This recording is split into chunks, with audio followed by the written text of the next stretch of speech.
بەشێکی نوێ لە چالاکیەکانی بارانی شافع. خوێندنەوەی کتێبی سەنا و سکاڵای مامۆستا عەبدولکەریمی مودەڕیس. سەرپەرشتیکار سوهەیب عەلی. دەنگ مودریک ڕوستەمی. ڕیکورد و دیزاین یوسف زارعی. ڕێکخستن موسلم ئەحمەدی. ئستودیۆ مەرکەز ڕشدی مەریوان. بەشی دووەم سەنای یاران سکاڵا. بسم الله الرحمن الرحیم. پاش ستایشی خەلاقی عالەم بەخشەندەی شعور بە بەنیادەم لە پاش درودی بێ حەد و حیساب بۆ پێغەمبەر و بۆ ئال و ئەسحاب ئەم نامە سەنای گەلی یارانە پیرۆزی چەرخی ڕۆژگارانە گەلی یارانی حەزرەتی ئەنوەر فروستادەی حەق یانێ پێغەمبەر یاراونی بەرزی فیداکارانی شێرانی ئەرزی هیممەتدارانی ئەستێرەی نووری ئاسمانی بەرز چرای کارەبای سەد نمرەی سەرێ عەرز چرای هیدایەت لە بۆ موحتادی پێشەوای ڕەحمەت لە بۆ موقتادی گەلێ ستایش وا لە قورئانە لە باسی سەنای زاتی ئەوایانە بۆ کۆمەڵ بۆ فەرد عموم و خوسووس نەک بە کینایە بە شێوەی نوسووس چونکە نگین بوون بۆ خاتەمی دەست بۆ پەنجەی حەزرات ڕەهبەری ئاقداس ئەو پەنجەکەوە مانگی دوولایەت کرد جێی بە نامەردوو سەرسەری لایەق کرد ئەو پەنجەی لە بۆ تەوحیدی خودا بەرزی کردەوە ئاڵای ئیلای ئەڵڵا ئەو پەنجەکەوە لە ڕووی کائینات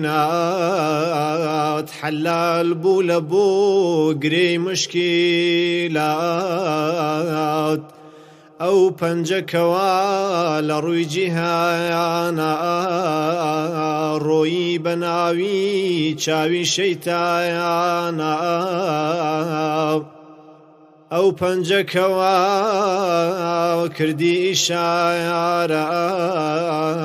بۆ تەوحیدی حەق لەسەر منایارە پەنجەی ئەو دەستە کە کوفری پەس کرد شەیتانی شومی تەنگە نەفاس کرد ئەو دەستەکەوە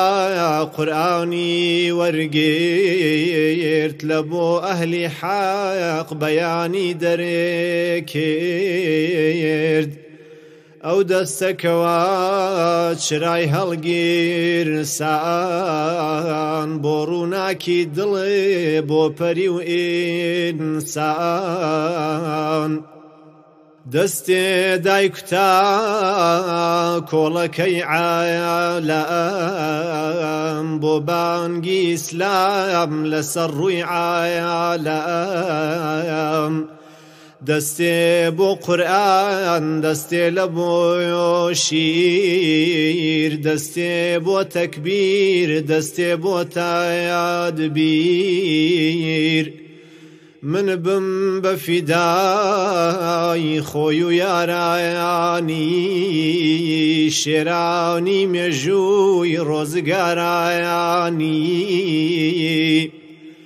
شێرانی دڵپایا کوێنەی شیری ساف شێرانی بێباک لە تیری مایە ساف شێرانی هەڵمات بۆ ڕۆژی مەیدان فریشتە سیرات لای برادایاران شێرانی دەوری ڕۆژی بێدایاستی دەورانی کوفر و سەنەم پەرایاستی شێرایانی خۆگرێ بە ئێش و ئایازار بۆ ڕاوگرتنی دینی پایەدار شێرانی دوو کۆچ بۆ خاکی حیا باش لە دەستی کوفار گورگی چارایە ڕاش شێرانی هیجرات لە بۆ مەدینە تەرکی وەتەنکار لەبەر ئەم دینە شێرانی بەدر و ئوحود و خەیبەر شێری فیدایی بۆ گیانی ڕایەهبەر شێرانی فەتحی مەکەی مبایەرەک شێرانی حونین خاوەنتە دایەرەک شێرانی فەتحی سەقیف و تایائیف شێرانی خاوەن نووری مەعایاریف شێرانی پارێز بۆ زاتی ڕایەهبەر سدیق و عومەر عوسمان و حەیدەر شێرانی نووسەر بۆ هەموو قورئان بۆ ماونەوەی دین تا ئاخر زایامان تاریفی کامیان بکەم بە خایامە سەنایان ناکرێ بە هەزار نایامە تاریفیان نایە لە خامە و نایامە ئەعلامی دین بوون بە خاسە و عایامە ئەوان لایق بوون ببن بە ئومەت بۆ پێغەمبەری عالی بەهیمەت مادام خاتم بوو بۆ پێغەمبەران ئیمامەی ڕستایی هەموو ڕەهبەران ئومەت قیمەتی بە پایەی شایە شاهم شاهێکە جیهان پەنایە شاهم شاهێ بوو فەردی جیهان بوو سینەی خەزێنای گەنجی پەنهایان بوو جلوەی وجودی لە فەوقە العایەڕشا نووری ئەباران بە شانی فەرێشا خودایە گەلێکی بۆ نارد لە یاران خاوەن پایە بوون بۆ ڕۆژگاران لە چەند ئەسفارە دەرچوو سەنایان سیفری ئەشعیا باسی سەفایان ڕەحمەت بەوێنایی بارانی بایەهار ئەباورێ بۆیان بە لەیل و نایەهار تاوی پڕتاوی ڕەحمەتی خۆدا کاتێ بە خوڕام ئەهات لەسەرێدا ئەی شۆرینەوە لە تۆز و کایادار ئەبوون بە مینای بێگەردی ئایانوار دڵیان پاک ئەبوو وێنەی ئاوێنە بۆ خوڵقی ڕەهبار ئەبوون بەوێنە خەوش و خاڵ نەما لە خانەی دڵێیان بوو بە ئەسیر سەراسەر گڵێیان ناوی هەناو و دڵیان ئاوایە بوو دنیای دوو هەمیان لەبەر چاوایە بوو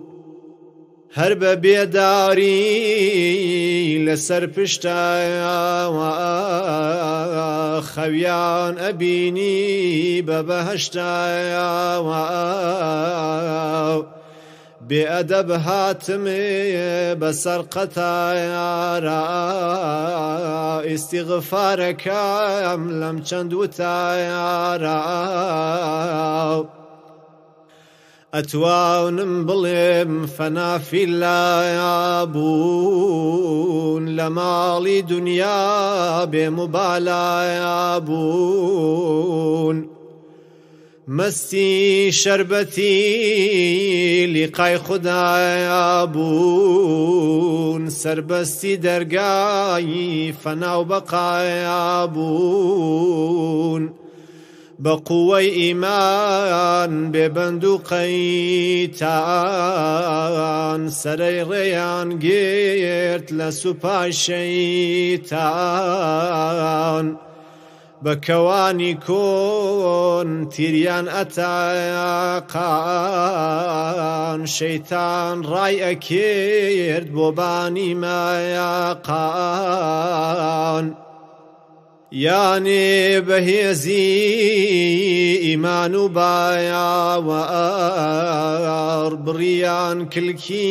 ئەهلی کوفر و شار بۆ سەمای جیهان بووبوون بە نوجوم بۆ شانی شەیتان بووبوون بە ڕۆجوم بۆیە لە هەر کوێ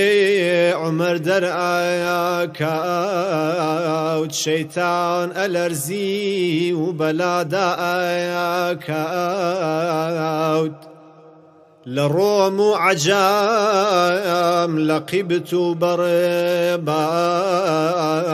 سوپای کافریان هەموو دایایە بار ئەتوت شواننێ لەسەر ڕانی جاف گورگ ئەفرێنێن ئەتراف بە ئەتراف تەختەی بێگیای سەراسەر زایاوی لە نەرم و زبران لە بەرز و نایاوی بوو بە گوڵستان بۆ ئادەمی زاد بوو بە بێستانی ئینسانی ئایازاد شاهم شاهێ بوو لە جیهانایە فەرد مەرهەم بوو بۆ زام شیفا بوو بۆ دارد سینەی گەنجینای لەوح المەحفوظ بوو گەلێ ئەسراری تێدا مەلحوظ بوو چرای سورەیای عالەم بوویە یەکسار خەیری گشتی بوو بۆ پەری و بەیەشار گردن سراحی بلوری بێگارد نیگای شیفا بوو بۆ گیرۆدەی دارد ئەگەرێ بە ڕەحمەت لا بکاتەوە پەردە لە سیمای لا بداتەوە تاوی هەتاوی ڕوخساری پایاکی ڕۆژی ڕووناکی عەرز و ئەفلایاکی جلوەی تەجەلای نوری خودایە بوو چرای چلچرای فەیزی هودایە بوو جلوەی بدایە بۆ هەر کەس بە نور سینەی بۆ ئەبوو بە سینای کۆی توور بۆیە قودومی بە خەیر و تایەمکین بوو بەهۆی ڕەحمەت عەلە العالەمین مۆمی ڕوخساری کاتێ هەڵگیر ساو لەسەر ئافاق و لەسەر ئەنفوسا دڵی دڵداران بوو بە دێوایانە خۆیان ئەسووتان وێنەی پەروایانە بۆیە فیدایی هاتنە دەرایەوە شیعاری مردنێ بەڕاسەرایەوە شوهدای بەدرێت ئەی بەدری تایابان بۆ سەری تۆ بوون بە قۆچی قورێبان تۆ بەدری فەلەک ئەوان هاڵایە بوون تۆ بابە و ئەوان وەک نەو ساڵایە بوون ڕۆژی ڕوخسارێت هەڵهات لە ئافاق ئافاقی پڕ کرد لە نوری ئەخلاق شوهدای ئوحود ئەحەد پەرستان بەدەستی زومرای تەبیعەت پایەستان کۆمەڵ بوون لە دەور مانگی ڕوخسارێت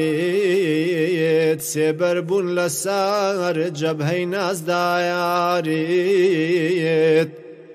حەمزە ڕەمزێ بوو بۆ فیداکایاری مەسعەب شێرێک بوو بۆ مەیدان دایاری نەزری کوڕ ئەنەس فیداکارێت بوو لە حەفتا بریندارێت بوو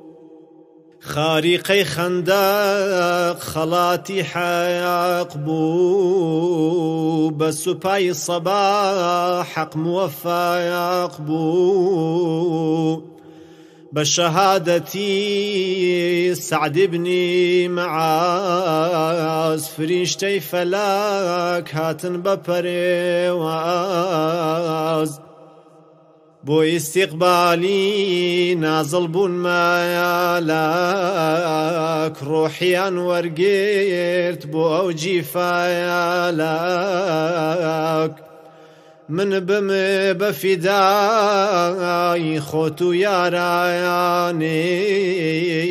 یارانی بۆ حەق فیداکارایانێت باغێکت دانا لە گوڵ و گوڵباخ عالەمی پڕ کرد لە عەتری دایەماخ پێ لەسەر عەرزا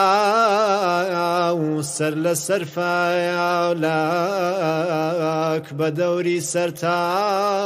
ئەگەڕان مایەولەک سەرزەوی گۆڕا بە باغ و بێستان پڕبوو لە لیمۆ بەدەستی دۆستان وەنە و شەو نێرگیز گوڵباخ و نایاسرین بۆ حەیران ئەبوون هەزاران شیرین برا بێنە سەیر کاتی سەیرایانە لە بۆی ڕێحانە دڵم حەیرایانە دنیا بەهەشتە و گوڵ و گوڵزارە نووری ڕەهبەر و یاران دیارە ڕوح فیدای ڕەشحای لێوی نازدایارێت شیفا و دەرمانی دەرد و ئازایارێت نامی نمێکی بەسە لەو لێوە یانیم نگایەک بەو چارە و شێوە شاهم شاهێکە فەردی جیهانە یەک نیگای شیفای دەردی پەنهانە شەهیدەکانی ڕەزمگای ڕایازمێت شیروە شێنانی دڵپڕ لە عایازمێت ئەوان بوون بەهۆی ئاوایی جیهان بۆ ئاوەدانی بۆ دنیای وێران خوێنی ئەوان بوو بە ئاوی حەیات دەرچوو لە چەشمەی تاریکی زۆڵمات بوو بە فراتی حەدیقەی ئینسان بوون بە ئاودێری حەقیقەی ئیحسان یا دیجلەی پڕ ئاو کە بۆ عەدل و داود سەیحون و جەیحون بۆ عیلم و ئیرشاد ڕوان دیداری پڕسایە و سێبار بۆ گوڵ بۆ گەڵا بۆ سایە و سایەمار بوو بە قوتی ڕۆح بۆ جاه و پایە بوو بەهۆی فتوح بۆ مەعنا و مایە تا جیهانێکی تازەی پێگایان داری شعوری لە دڵدا ڕێواند چەند چین پێگەیشت مەردانی نایامی بوون بە خادیمی دینی ئیسلامی یەکەم چین ئەسحاب بە قەدر و تایەمکین دووەم چینی بەرزگەلی تابعین سێهەم تابعی زمرەی تابعین ڕضوان الله عنهم ئەجمعین لەم دوو چینە بوون گشت مجتەهیدین مدەوین لە بۆ حکمی شەرع و دین بەمایان ڕەسابوو ئەحکامی ئیسلام کتاب و سنەیات لە بۆ خاس و عام باوەڕم وایە حوبی ئەمایانە مایەی نەجاحە و فەرعی ئیمایانە شعار إسلام حبي خدايا يا لباش أو حبي يا رسول الله يا سهم حبي يا جميع يا أصحاب خادمون حياق ونشري كتاب شوار من حبي قشت مجتهدين بنجايم أوليائي بقدر تايم كين أم بينج خصلتا بو هركسي أبي ذاتي حايق فرياد رسي بي تانا لمانا تانا لتشايا إنساني بيتشايا وسر لي شوايا خدايا لساير حبي أمايانا باي دارمان كايا لروي زمايانا حاجة من يا بوسناي يا أصحاب بغير نصي سنة كتاب بوسناي عموم يا سناي خصوص فرائد زوري لدرياي نصوص آيتي كنت يوم خير أماتي كافية أقايا رخاوان هماياتي ختابي خدا لقل أوايان بو هر جمعي أصحايا بلبرشاوايان بو آيي آخري فتحي مكايا الرام باسي أصحابي حزرة الساير جايم بلي محمد رسول الله تفكر بدلي أقر أقايا وصفي أشداء على الكفار بوسناي أوايان فرمو يباياري والرحماء بينهم عيان خلقي أوانيت بو أكابايان رحماء بدي البروح بايا لبو خزمو خيش بو بيقانا يا كايان رستي تراه يوم ركع انت يا مام بوبا سينويجي اوان بايا عايم ويبتغون يا فضلا منا يا الله باسي إخلاصا يا بوزاتي خوا ما دام تالبين بو بهري رزوان خوا عتاي أكايا بهمو آيوان رستي سماه يوم في وجوههم ختم الله لتوجيههم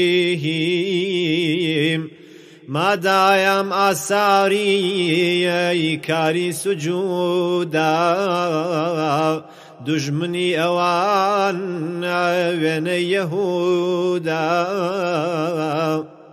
بوسناي أوايان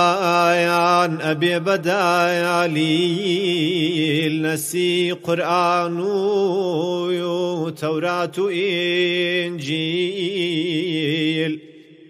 بو سابقيني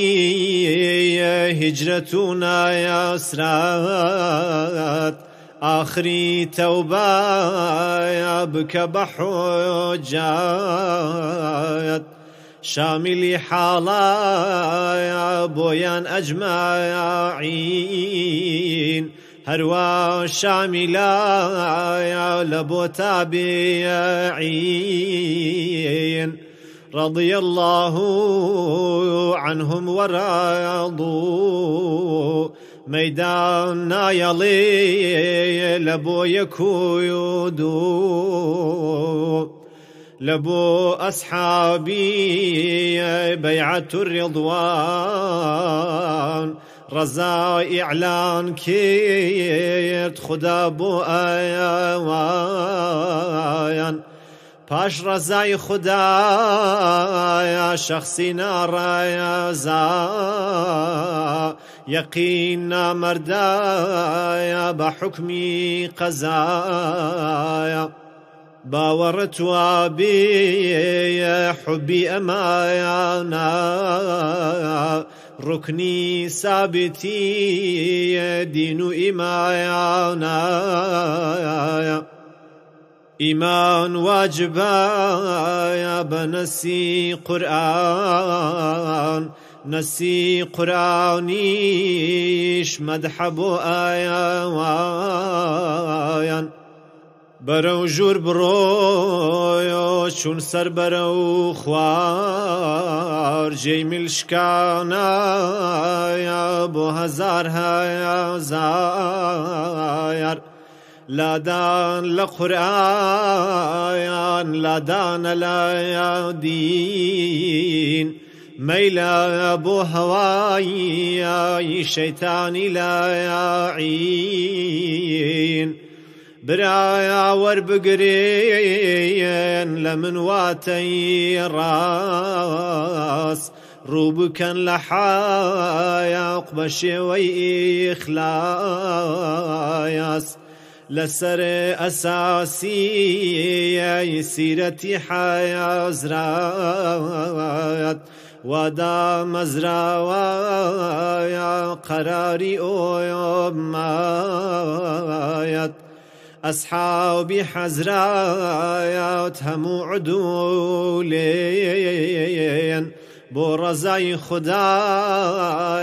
همو مشمولين جال برهواي بدعة خلاف ودا مزراويا لا أهلي إنصاف خلفاي حزرايات لروي أياما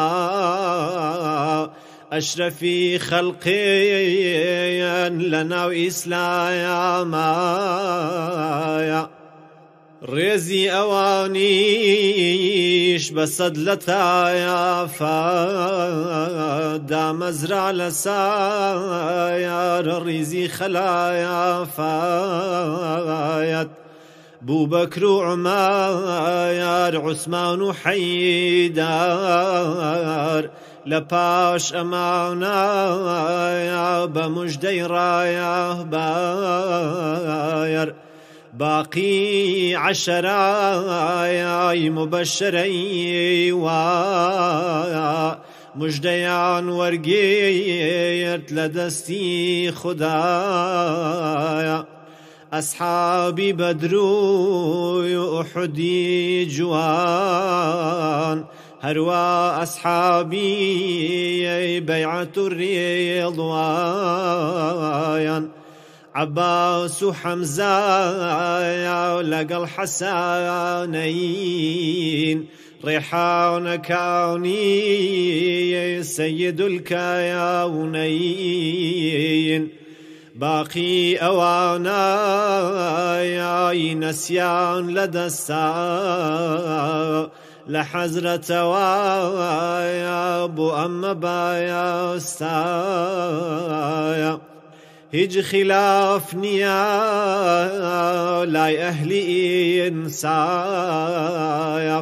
لما نوتمایان بۆ برای دڵێ سایەف جاو بەم تەرتیبایە ئەڕۆین بەڕێدایە هەتاکو دڵمایان ئەژیێ لە جێدایە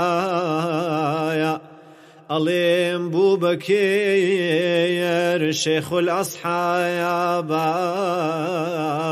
بۆ باورانی نور وێنەی سەحابە ئەو ئەبوو بەکرایە لە ناو مەردایانە یەکە مومین بووی و لە ڕووی جیهانە ئەو ئەبوو بەکرایە کە خاوەن دڵێ بوو سدیقی هەمووی و کاری مشکڵێ بوو ئەو ئەبوو بەکرایە بەهێزی ئیخلاس ڕێزی ئەگیرایە لە لای عام و خایاس ئەو ئەبوو بەکرایە بە هەموو بایارە لەگەڵ حەزرەت بووی و لە ڕۆژگایارە ئەو ئەبوو بەکرایە دڵی ئەبرێژە چاوی فرمێسکی سوێری ئەڕێژە تەصدیقی ئەکێر چی ئەهاتایە ناو هەروەک بیبینێ ئەو شتە بایە چایە چلاو سەر زەوی یا لە ئاسمانە یا لە ڕووداوی چەرخی زەمانە هەرچی ئەفەرمووی و حەزرەتی ئایانوار تەصدیقی ئەکرد سدیقی ئایەکبار بەحاڵ و بەمایاڵ دارایی هەموو بەقەدەر پێویست ئامادە بوو زوو قورئانی ئەخوێند بە دەنگێکی وا ئەیهێنا بۆ حایاق کەلەی پڕ هایاوایە کافران بەڕۆیح بوون بە دۆژمنی لەبەر کەرامەی سیما و دیمایانی ئەو ئەبوو بەکرایە مرید بوو بە دڵێ بۆ وەرگرتنی سیرەتی کامێڵ هەتا لە دڵیایە دامەزرا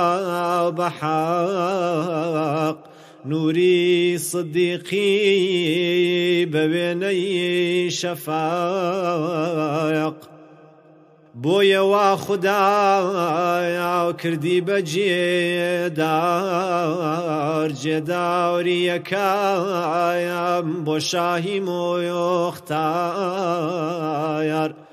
ئەو ئەبوو بەکرایە شاهی بردایە چەند شەو لە ماڵایە ئەوی شاردایە جا مختفی بوون لە غاری سەورە مشریکەکانیش گەڕان بە دەورایە کاتێگەیشتێن بەلای دەرگای غار صدیق غەمداگێرد لە شەڕی کۆفار لەوێدا فەرمووی شاهی ئومەنا لا تحزن إنا يا الله معنا هەتا ڕێکەوتێن بۆ کۆچی دڵێ سۆز بۆ پێک هاتنی چرخێکی پیرۆز ماڵی بەجێهێشت لەبەر ئەم دینە لەگەڵ حەزرەتایە چوو بۆ مەدینە جایەکە یەکایە و دوو سێ یاران کۆچیان کێیت بە هەر چۆنێ بێ والسابقون الأولون هات بۆ کۆچی گەلی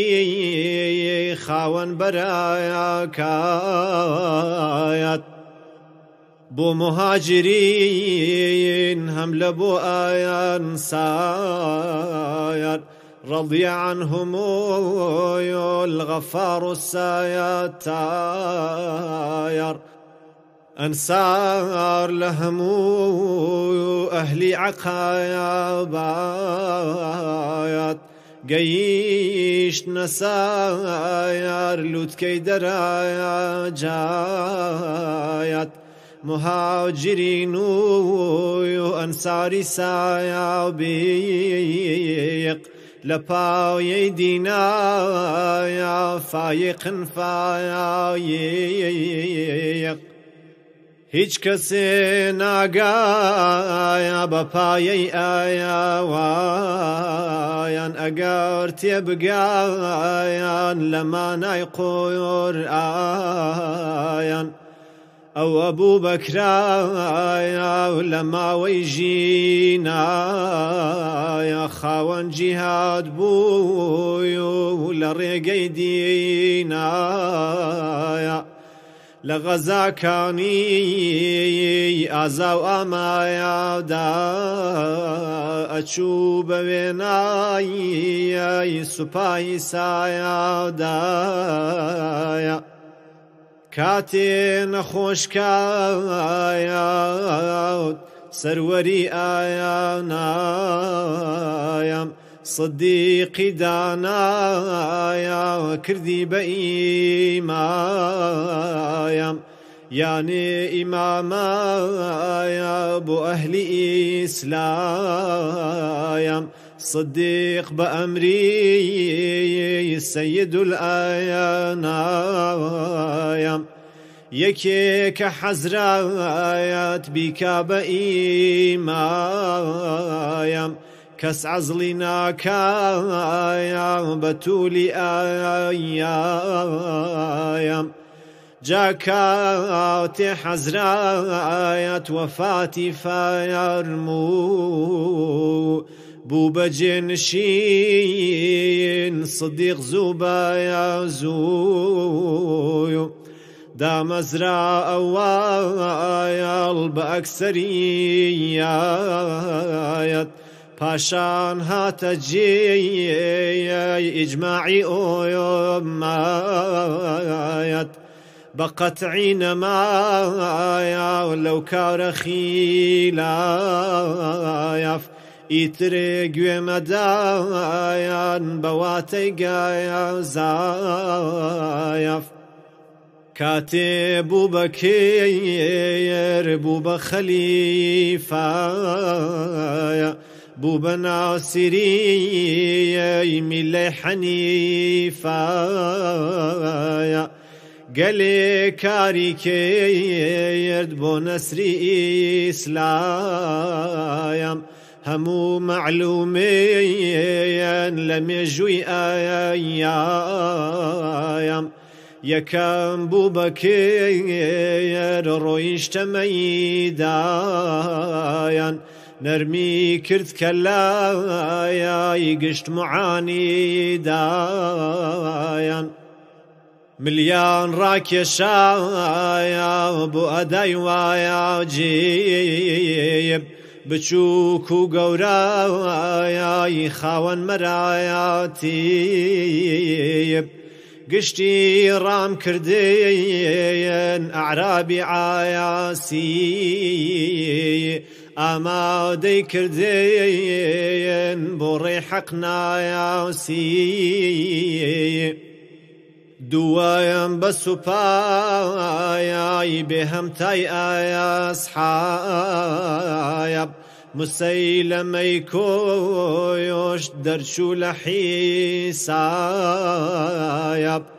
فیتنەی ئەم گورگایە فیتنەی عەمیایە بوو دنیا بەجارەی وێنەی دەریایە بوو بەڵایان بە ڕەحمی خاڵق و سەمایە زوو کوژایەوایە و ئاساری نایەمایە لە پاش ئەو حەربایە بیری کردایەوایە هەموو قورئانی جەمع کردایەوایە سورة بسورات آية بآيات لأول وايا هتا نهايات نكا آيتي ونبيل قرآن ببي بمايا زياني إيمايا ماوي خلافا كمتر لسيسايل لو ما وكما ودين شوبوكا يا مايل قلي كاري كير لكاري بسود بوديني سلايا موصل بما يقصود كاتي نخوش كايا وتنخوشي وفايات خدمتكي كير پر لبرايا كايات لبو يارمتي إسلامي آيا واير خلافتنا ما نسيب عماير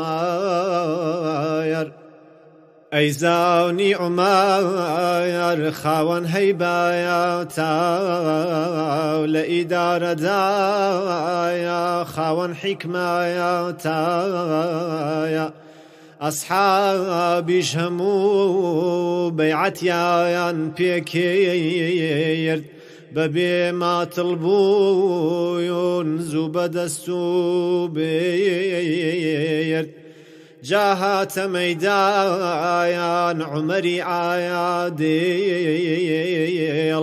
أشقيا شكيا مهيبي كايا ميل أوي أو كردي بما ويدايا سايل بوكاس ندكرايا بوادي صايات سايل عمر بو بحايا يقبياري خدايا ديني دا مزرايا بهرا وغايا وغايا فتحي جزيراي عربي بايا وبو بوبو كدنيا يا خاون برتايا يا وبو فتوحي شامو عرزي فلا يستين بهيزي وبو بو ديني ما يوتين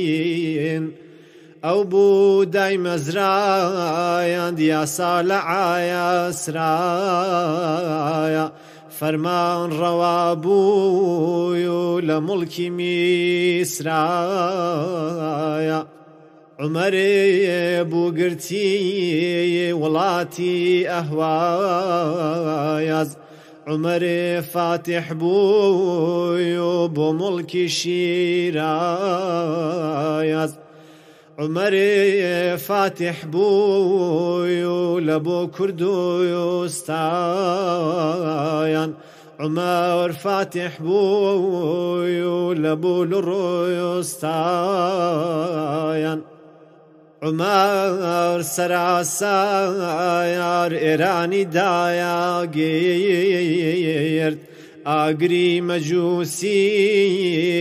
لنا ولایا بيرد